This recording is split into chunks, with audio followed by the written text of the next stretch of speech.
Ivermectin does not work in COVID-19, so why is it being used? Here is the most compelling reason why. In the ongoing COVID-19 infowar, the humble and lowly deworming agent ivermectin has been bashed and trashed by authoritative medical experts and regulatory bodies, and even disowned by its manufacturer Merck & Co. Ironically, ivermectin has come to the rescue of Mexico and India just in the nick of time, to pull both countries back from COVID-19 hell, and from the brink of imminent apocalypse. Is ivermectin safe? It is probably the safest drug available, safer than Panadol, and it is also very cheap, which should be a good thing, won't you agree? Nevertheless, there has been a lot of undue and unethical disinformation about ivermectin. Let us ask this specialist doctor from Mumbai for her expert opinion.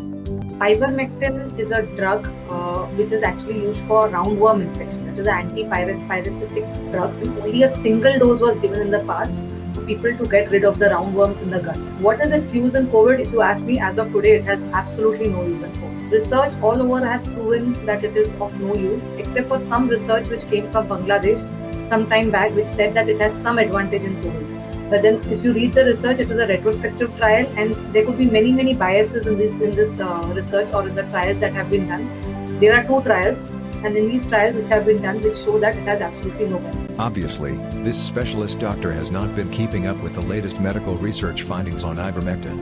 Indeed, the volume of clinical evidence supporting the use of ivermectin for COVID-19 prevention and treatment is overwhelming, in contrast to the lack of clinical trial data for the vaccines and even for the FDA-approved drug remdesivir. Does ivermectin work? That is the big question. On the other hand, at this hour of dire emergency, can we afford to wait for our own double-blind randomized clinical trials to be conducted over the next 6 to 12 months, before deciding whether to approve ivermectin for COVID-19? I think we can learn from the real-world clinical experience of other countries, which have faced the same health crises, and which have adopted ivermectin intervention as part of their strategies. Here is preliminary real-world evidence collected by data analyst Juan Jose Chamey from these 2 countries. Both countries had no other option but to try out ivermectin intervention since the vaccines were not reaching them in time. Today only 3.1% in India and 10.3% in Mexico are fully vaccinated, so millions could potentially die before herd immunity is achieved.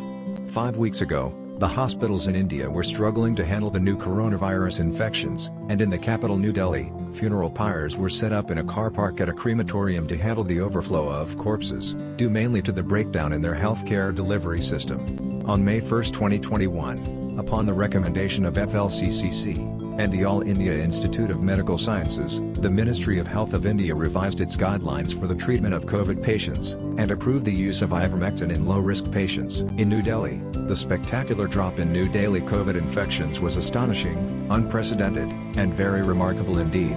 Uttar Pradesh, which had become the hot spot for COVID infections due to the return of millions of migrant workers from Mumbai and New Delhi, similarly demonstrated this astronomical dive in new COVID infections. Uttarakhand province demonstrated the same results. In contrast, Tamil Nadu did not approve the use of ivermectin and is now paying the price for it. Has now become the COVID hotspot in India.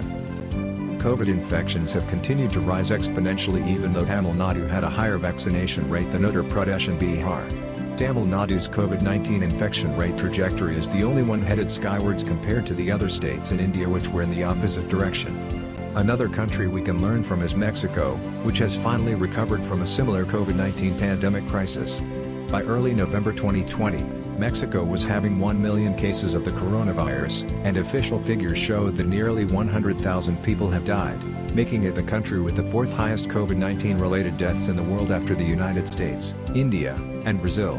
Due to its high population density, the rate of infection was much higher in Mexico City. On January 22, 2020, faced with an imminent medical disaster, Mexico City's health secretariat adopted public intervention with ivermectin. And the result after ivermectin intervention was 16 consecutive weeks of significant case reductions throughout Mexico. COVID-19 cases are currently at the lowest level since the beginning of the pandemic. Death, due to COVID-19, is also at the lowest level since the beginning of the pandemic. Mexico has seen 16 consecutive weeks of continually significant reduction of death rate in the country. The percentage of excessive death has also plunged back to pre-pandemic levels.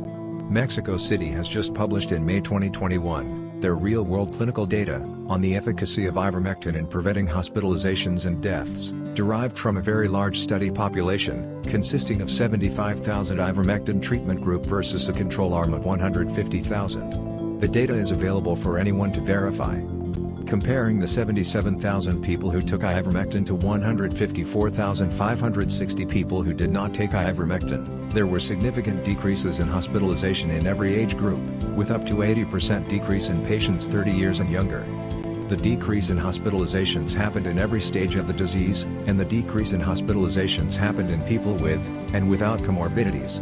In conclusion, this is a no-brainer, and the choice for Malaysians is quite obvious. We have no time to waste any longer.